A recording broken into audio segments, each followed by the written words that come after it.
말씀으로 들어가 볼까요? 자, 제목을 한번 크게 읽어볼게요. 시작. 그렇습니다. 완벽함이 아닌 온전함으로. 과연 이게 무슨 뜻일까요?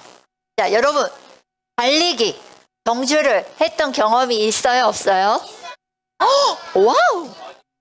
난 단 한 번도 달리기를 해본 적이 없다. 손 들어봐요. 여러분, 내 질문을 잘 들어. 난 달리기를 해본 경험이 없다. 에이, 다 있잖아. 왜 이래? 학교에 전화해서 물어본다. 자, 전도사님은 달리기 잘했을까요? 못했을까요? 그래요. 그거야. 여러분, 역시 잘하는구나. 여러분들은.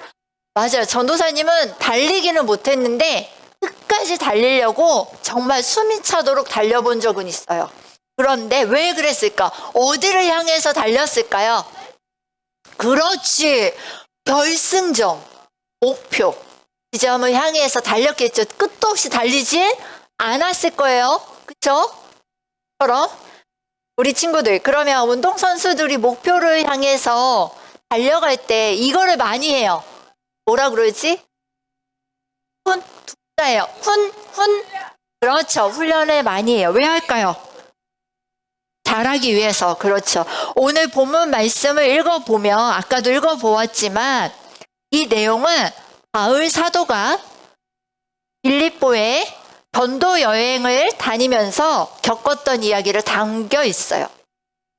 바울은 전도 여행을 다니면서 막 환영만 받았을까요? 그러면 온갖 핍박과 고난과 괴롭힘을 당했어요. 그런데 전도하려고 가면 친구한테 나 누구한테 예수님 믿으세요 하고 이런 종이나 막 이렇게 선물 주면 어때요? 맞아요. 안 받죠. 거의 관심 갖지 않아요. 좋은 말이에요. 관심 갖지 않아요. 근데 이 상태에서는 아주 옛날에는 예수님을 믿는 사람들을 아주 많이 핍박을 했어요. 핍박이 뭐야? 괴롭힘을 줬어요. 왜 그랬을까? 자, 바울은 이런 고난과 시련과 괴로움 속에서도 예수님은 이 땅에 오셔서 하나님 나라의 백성답게 사는 모습을 직접 보여주셨어. 맞아. 그래서 누구를 닮기를 원했어? 맞아요. 바울의 목표는 누구야, 그러면? 맞아요. 예수님을 닮고. 그래서 바울은 자신을 결승점을 향해 달리는 경주자에 빗대었어요. 바울이 생각하는 결승점. 즉, 바울의 목표는 예수님을 알고 예수님처럼 되고 예수님이 되고 싶은 마음이었던 거예요. 그래서 바울은 이 목표를 향해서 힘껏 달렸던 거예요. 자, 자신의 목표를 구원이 오직 그리스도 예수의 은혜로 이루어진 것뿐만 아니라 나는 아무것도 아닙니다 라고 고백할 정도예요. 바울 사도가 나는 아무것도 못해요 하면 진짜 못했을까? 사도들의 12 사도들보다 그 중에 가장 똑똑하고 가장 배운 거 많고 가장 아는 게 많은 사람이었어요. 그런 사람이 나는 아무것도 못해요 하나님, 나는 아무것도 아닙니다 라는 고백을 할 수 있을까요? 할 수 있어요. 감히 할 수 없어요. 여러분, 친구들도 이렇게 말할 거야. 나 할 수 있어요. 손 들어라요. 하면 막 손 들 거야. 그쵸? 자신감이 뿜뿜하죠. 하지만 내가 나서지 않아도 되는 자리에 나설 때가 있어요. 그죠? 우리가 그거를 세상말로 미안한데 낄낄빠빠라고 하잖아요. 그죠? 근데 우리는 지혜가 필요한 거예요. 자, 잘 들어주세요. 바울은 교만하게 방종하게 사는 삶이 아니라 그리스도가 예수님이 주신 선물로 구원의 날에 이르기까지 매 시간 최선을 다해 그 길을 달렸던 거예요. 그리고 빌립보 교회의 사람들에게도 이렇게 전했어요. 이 세상을 닮지 말거라 라고 했어요.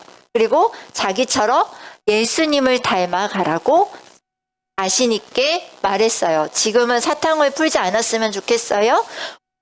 운동선수가 최선을 다해서 한눈 팔지 않고 훈련하듯이 우리의 목표는 완벽함이 아니라 온전함이에요.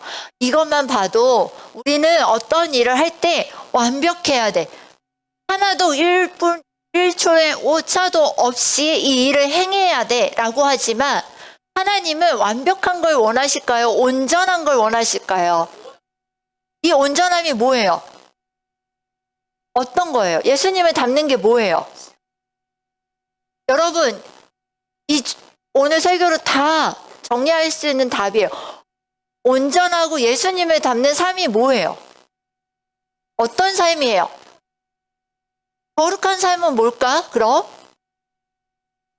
전도사님하고 1년 동안 배웠어요. 거룩이 뭐예요? 거룩이. 맞아요.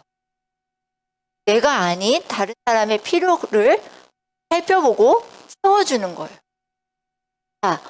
예수님은 자기 자신만을 살기를 원해서 자기 자신이 최고가 되기 위해서 나는 하나님의 아들이소이다 하고 나섰어요?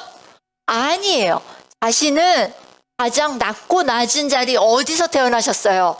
마구간에서 태어나신 거예요. 어느 동방박사가 첫 번째 찾아간 곳은 어디예요? 왕의 성전이었어요. 왜? 거기 있을 것 같으니까.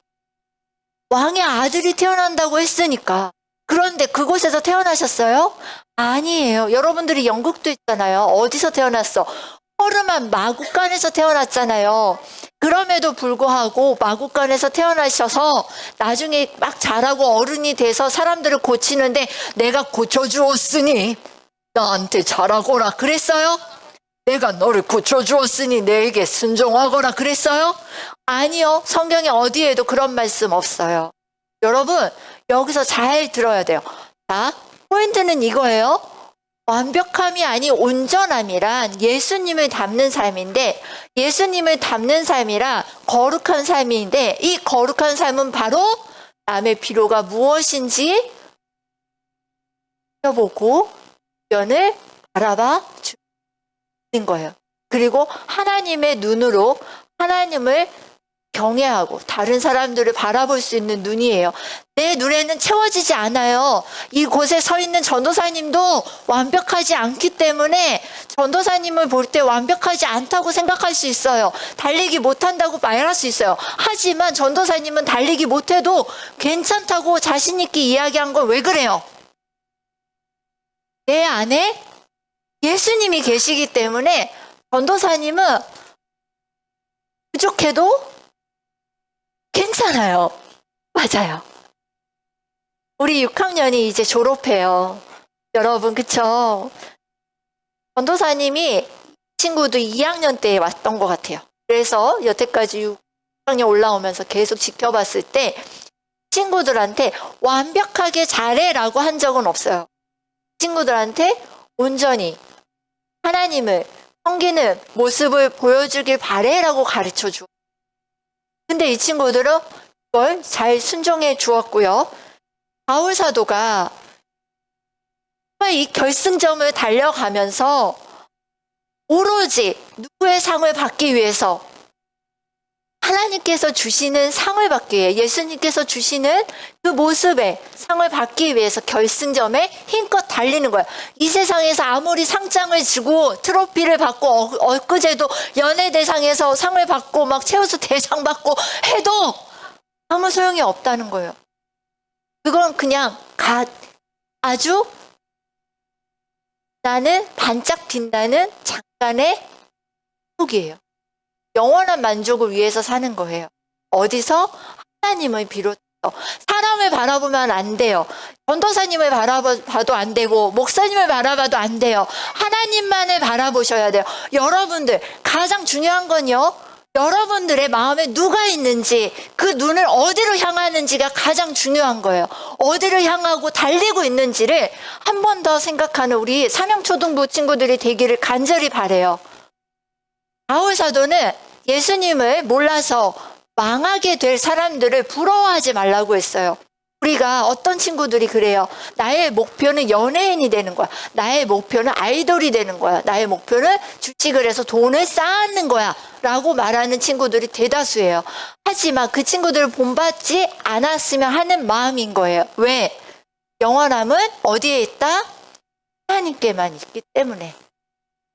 예수님이 그렇게 사셨기 때문에 우리는 바울 사도처럼 예수님을 본받는 자가 되기를 간절히 바라기 원합니다.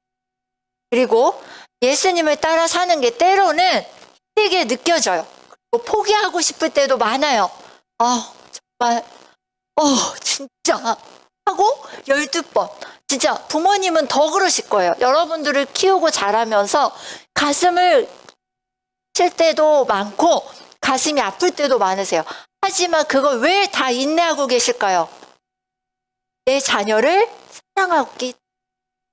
하나님도 지금 마찬가지세요.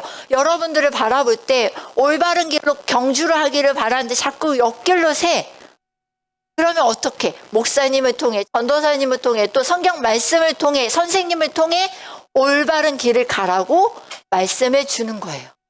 여러분들, 이 예배가 그냥 여러분들의 시간을 때우고 과자를 받고 주고 추첨하러 이 자리에 온 게 아니에요. 달란트 시장을 하기 위해서 이 자리에 아니라 여러분들은 목표가 있어야 되는 거예요.